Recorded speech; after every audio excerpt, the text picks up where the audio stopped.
The goal is to make sure the reading is never a barrier for learning for anyone, no matter what your background is. That's Cliff Weitzman, an avid reader, young entrepreneur, and founder of Speechify, a text-to-speech converter app that he created years ago to overcome his dyslexia and is now one of the best tools over 30 million people use to read faster and study better. His curiosity and vision got him to develop this incredible app with an AI high-quality voice that includes people such as Snoop Dogg, Gwyneth Paltrow, and even Mr. Beast. So we should be able to grow from 30 million people using it now to ideally 3 billion people using it on a regular basis. With barely 30 years old, he is not only a young, cool, and successful CEO, but also an expert in the field of learning. My superpower is the ability to listen to 100 books a year.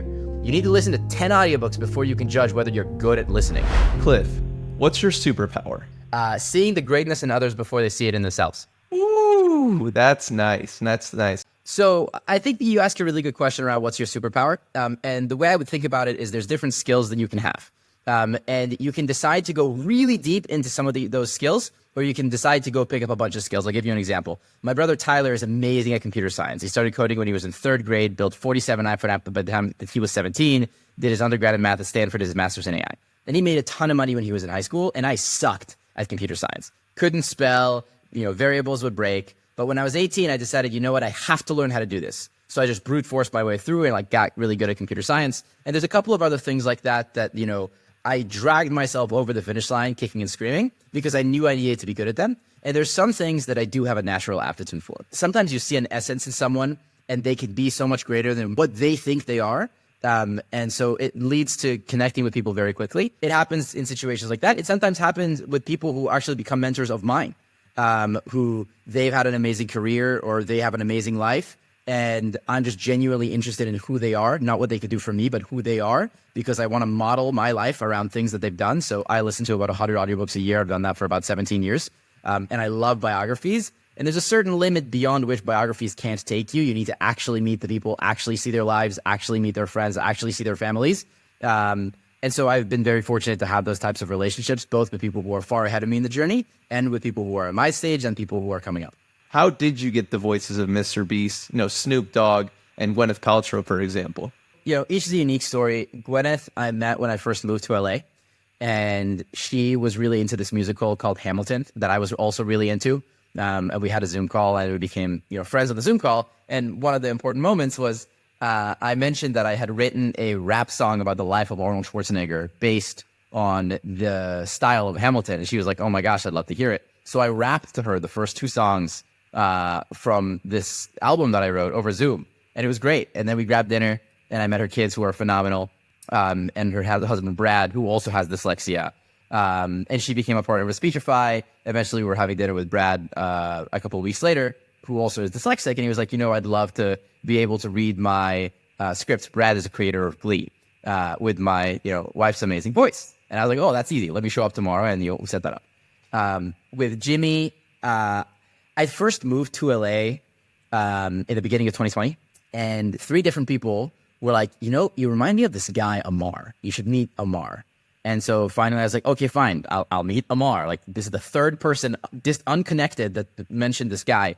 So we met for coffee, we became really good friends, we grabbed dinner, and we started doing a lot of adventures together. Amar has a YouTube channel called Yes Theory. I learned a lot from him. I think there's maybe some things he ended up learning from me. We ended up playing basketball a lot together. And there was a point where I was remaking the top 100 ads ever made. So I remade the Dollar Shave Club video. I remade the Old Spice commercial where he's on a horse, and I needed a horse for the ad. And I was looking for people who have horses. A couple of people reached out, but Amar was like, oh, I have a friend who has a horse.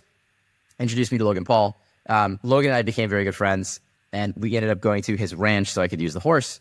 And through him, I met another guy named Eric, who I met Eric because he was a big user of Speechify, and Eric had a manager, Zach, who knew me. And so Zach was like, hey, Eric loves Speechify. He'd love to figure out a way to connect. So Eric and I became friends. Eric was throwing a party when at this point, I'd moved to New York, but I flew back to do a shoot in LA.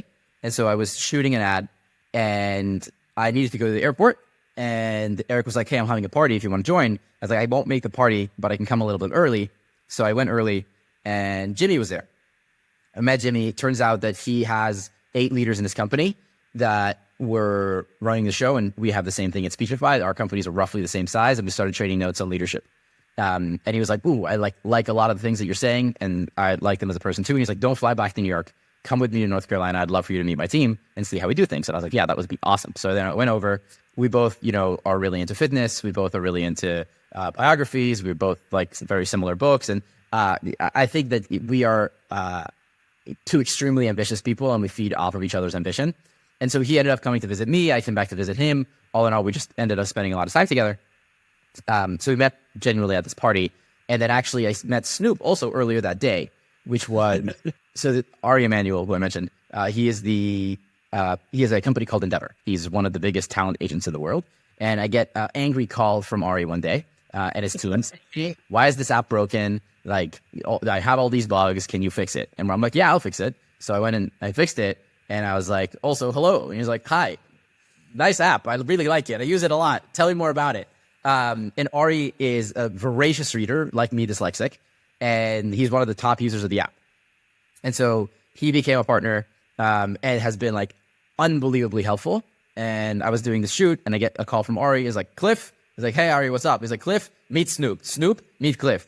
Snoop, you should put your voice in the app. He's like, oh, man. And then I drove to Snoop's house that day, went to his studio, recorded his voice, and like added it to the app. And so we've done like these style of partnerships with a lot of folks who have a large following of people who have a strong affinity for them, especially their voice. And so there's a bunch of other people that we've considered and that we have in the pipeline. But really, it depends on, I only want to add people who, A, use the product in reality, have some connection or some care for folks with dyslexia or ADHD, and are true believers in what we're doing. And this is something I learned from Will, who's the founder of a product called Whoop.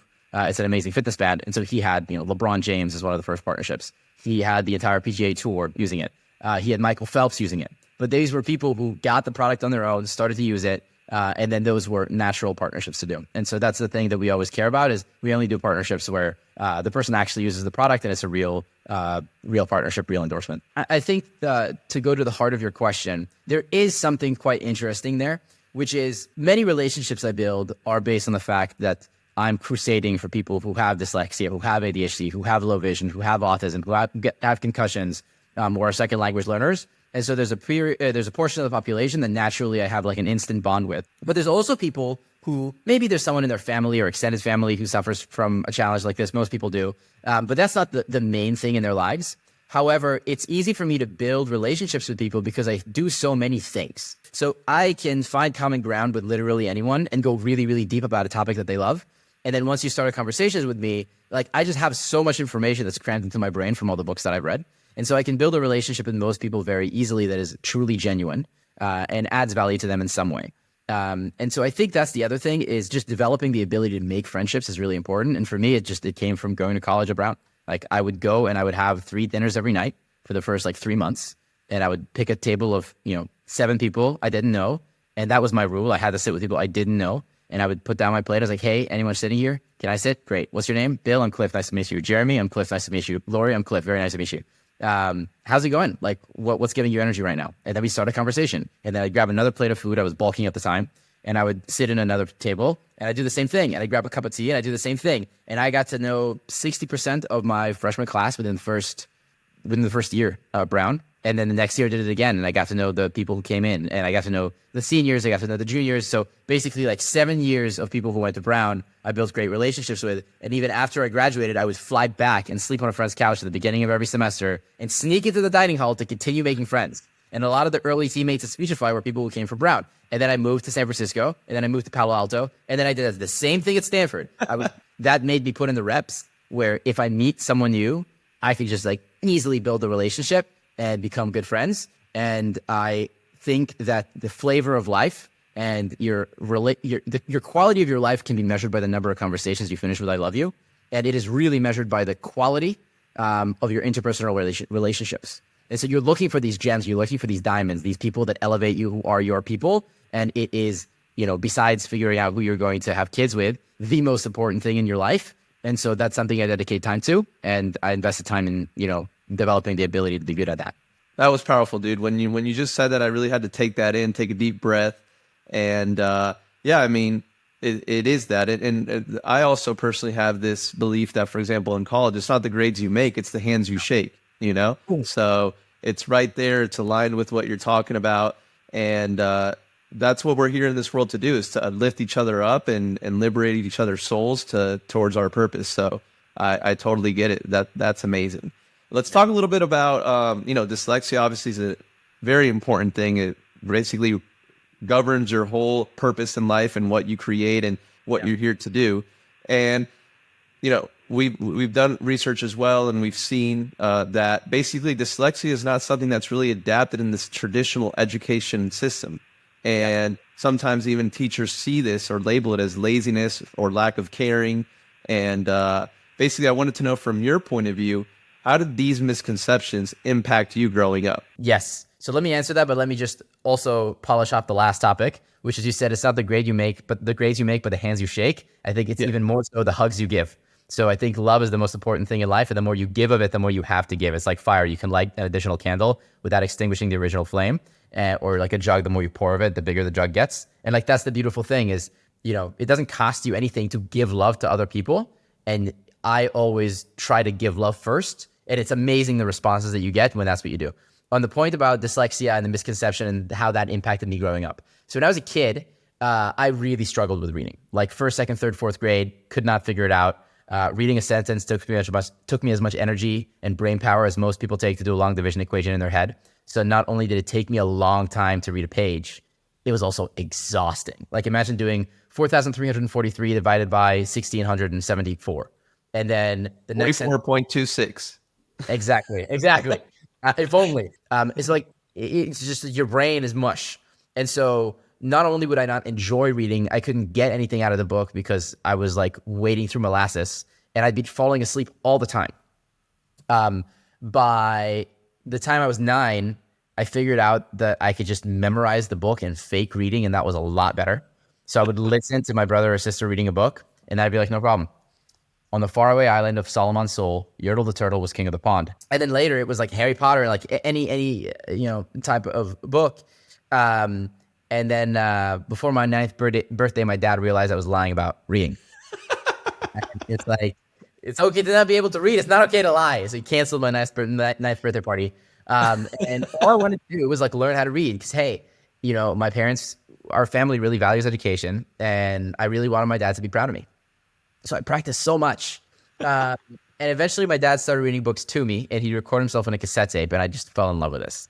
And I started listening to audiobooks when I found them. So first Narnia, and then Percy Jackson, and then Game of Thrones, and then Atlas Shrugged. And like by the time I was a sophomore in high school, I was reading books that most kids in college don't read. And I started reading biographies, and I started reading business books, and I would just like knock back 2 books a week, every single week. And I started listening, in the beginning at 0.75x speed because I didn't speak English. And then 1x, and then 1.25, and then 1.5, and 2x, and 2.5, and 3x. And I just got really fluent at listening. And this is the thing people don't realize, is you can practice listening. So if you practice listening, no one enjoys an audiobook, the first audiobook, not the second, not the third, not the fourth. You need to listen to 10 audiobooks before you can judge whether you're good at listening. And once you practice, 3 things happen. The first one is you can listen fast. And especially if you have ADHD, do not listen to anything at 1x speed. Listen at 1.5 or 2x speed, because the speed of the listening needs to be equal to the speed at which your mind is working. And if it's not, you'll get bored. If it is, you'll stay retained. Number 1 is learn how to listen fast. Number 2, you develop the ability over time, not the first book, but like the 6th book, 10th book, to do other things while listening. Drive while listening, bike while listening, juggle while listening, eat while listening, cook while listening, work out while listening, run while listening. And like, boom, superpower. That's my superpower. My superpower is the ability to listen to 100 books a year, in addition to like the normal emails that I read and everything else. And number 3 is the ability to synthesize that stuff into a mental model of the universe in your brain. And then that's how it retains. So I don't remember anything by like rote memorization of, this happened in 1945. No, I remember it all relationally. So I know roughly the time that World War I, World War II, the Declaration of Independence, all these things occurring in relation to each other. So for example, I know that Napoleon and Hamilton lived around the same time because there's so much overlap. And I know that Benjamin Franklin, who was a mentor to Hamilton, went to France to raise money from like Louis XIII. And that was before the French Revolution. So like all the historical things are in my brain related to each other. And so the way to think about it is every person has a tree of knowledge in their brain. And you build the trunk of the tree, the bark of the tree when you're in elementary school, middle school, high school. And then you start to have these branches when you go to university. And every book you read is like a leaf that goes on that tree. And if that leaf has a branch to settle on, it stays. But if it doesn't, it floats away. And so this is why it's sometimes very helpful to reread books, because you might get like 60% of them, but if you read it again, you'll get the other 20% and then another 20%, and then it'll become as dense as the bush behind you. And so that's really what you want, is to really build a mental model of the universe that is super fleshed out, and do it from a place of curiosity. And that's something that to me was super helpful. So dialing back, when I was a kid, teachers thought I was slow, parents thought I was lazy, I thought I was awesome. I just need to prove it to people. And I didn't ever feel any shame about dyslexia. I think that naturally I have a very extroverted personality and I'm very confident. And I learned how to become more confident over time and self-advocate really well. And for me, it was like, wow, when I was diagnosed when I was 9-10 years old, I was like, I told you guys, I'm not stupid. I'm not lazy. My brain just works differently. And that's okay. I can now like work on improving that. And obviously I had great parents who gave me a lot of positive self-talk. And now my brain is like, that's my other superpower, is I give myself so much positive self-talk. It's phenomenal. As a beginner, is that something that you did, or, from the bat, you were already listening just without anything in front of you to kind of reinforce that? So at the beginning, my dad would read me books. My mom would read me books, and the physical book would be in front of us, and they wanted me to look at the word on the page with a finger. And then later, when I was 18, I built the initial version of Speechify, which was a Mac app that lets you do text-to-speech. And I would listen to the words, and I had control, like having control over the speed is key. So I had control over the speed, and it would highlight the words on the screen. And so as the word got highlighted, I would see it. And the thing with dyslexia is it's not a reading disability. It's a decoding challenge. There's a portion of your brain right here that's in charge of decoding. And we are challenged by short-term memory and phonemic awareness challenges. That means that if you learn how to sight read, like you see the word house and you just instantly know what it is, you don't need to do the phonemic portion, you can read really fast. And so I got exposed to 300,000 words every single week where I hear it and see it at the same time. So I became a really good sight reader. And 6 months into using Speechify, my reading speed jumped from like 180 words per minute to like 340 words per minute. And then as I kept going, my reading speed became way, way, way faster. That being said, even though my reading speed started approaching 400 words per minute, I listened at like 700, 800 words per minute. So I would never go and listen to something at like half the speed, especially because I have an ADHD brain. It moves really fast. If things are not like quick, I get bored. And so the nice thing is this is what I would do. I would sit in college. I'd have an assignment from, let's say, a philosophy class, Nicomachean Ethics by Aristotle. I would read that essay, and I would have like classical music in the background or EDM music in the background without lyrics. And like that's like a 30% volume. And I'd have the book reading at like 750 words per minute. And I'm just like locked in. If you wanted to talk to me, I couldn't, because my brain was like 70, 80% consumed by the book and like 20, 30% consumed by the music. And you come to talk to me and be like, like I can't even like say a normal word to tell you to leave me alone. I'd like push you away with my hand because I'm so focused. And then if I need to, okay, I'll pause it. And then like I'll need to recalibrate and be like, hey, what's up? And then I'll go back in. And I could do that for like 5 hours at a time. That's awesome. Let's go a little bit in depth here into Speechify itself. I mean, obviously that's what we're advocating for as well. And I wanted you to share any strategies or techniques that you would recommend specifically to increase their efficiency and comprehension using Speechify, especially like someone that's just first getting started with Speechify. What would you recommend? So if you first get started with Speechify, the first thing I will say is indeed it's super important to learn how to listen fast. And the way to do that is just play with the speed. Like set it to the speed that is the fastest speed that you can understand, where it's a little bit challenging, and then build up from there. The iOS app especially, but also the web app are amazing at highlighting the words as you listen, and that makes it really easy to go fast. Play with the voices. Pick the voice that you think is easiest for you to understand and retain on. I personally am obsessed with a Mac app for Speechify. So if you search Speechify Mac app and download that, I use that for all the PDFs on my computer, all the Word documents, all the note files. The iOS app is also really good if you have handouts in class. You can take a picture of them.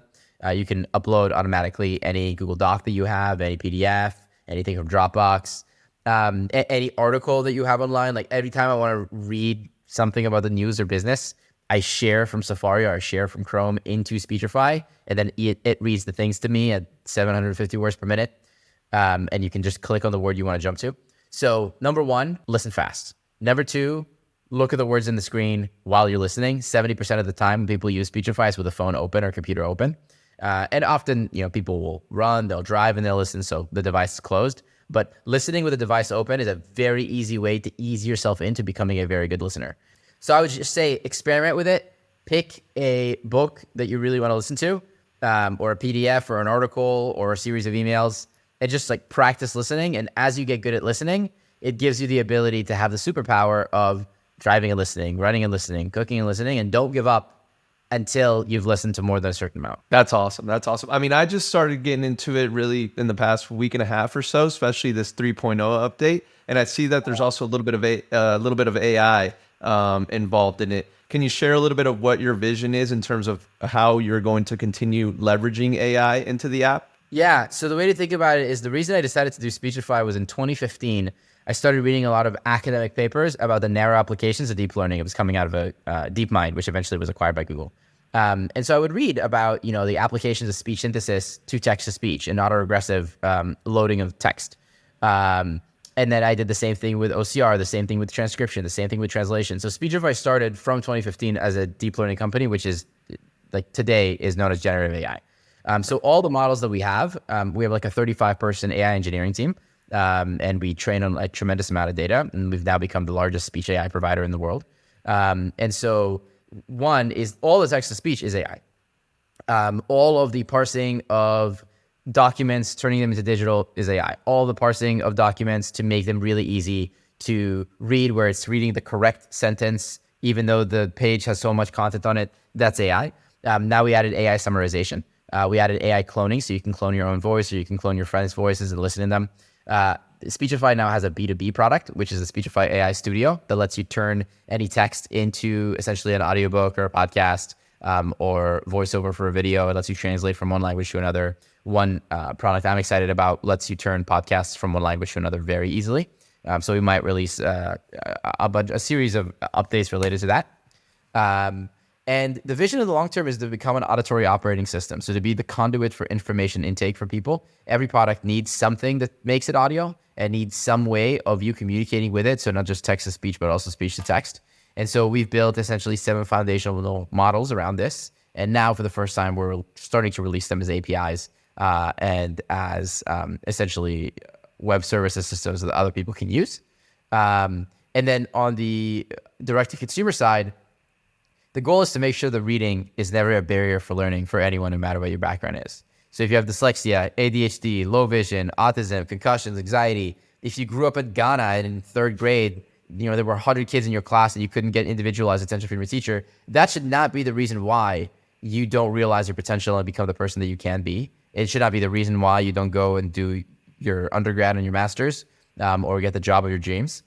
Just the fact that you switched countries and you don't speak English fluently should not be the reason why you're barred from being who you want to be. And so the nice thing is, hey, I really struggled with reading today for math. It's not a problem. No one can't get a job because they're bad at doing math in their head. You just use a calculator on your iPhone or you use a computer.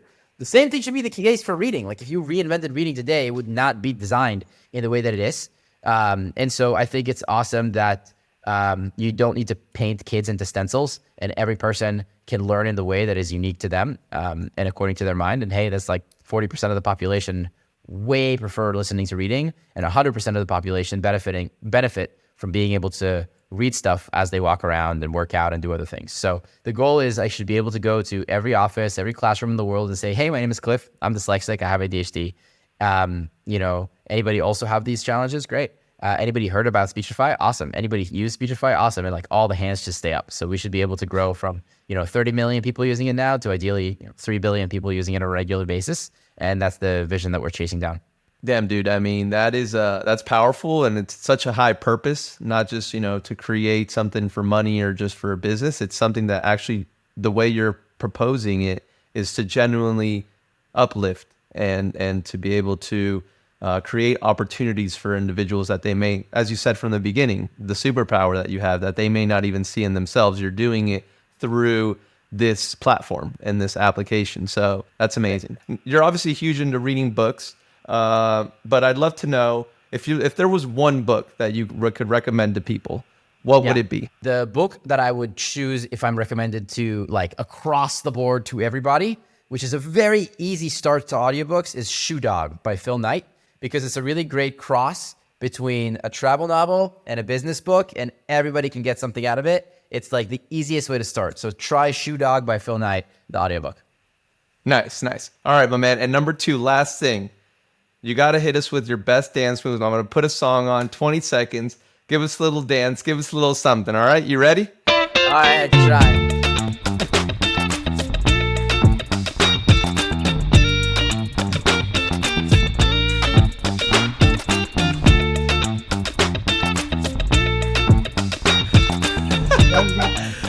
That was awesome, dude. What a backflip. Now I know what you're talking all about teaching people how to backflip. That was awesome, dude. There you go.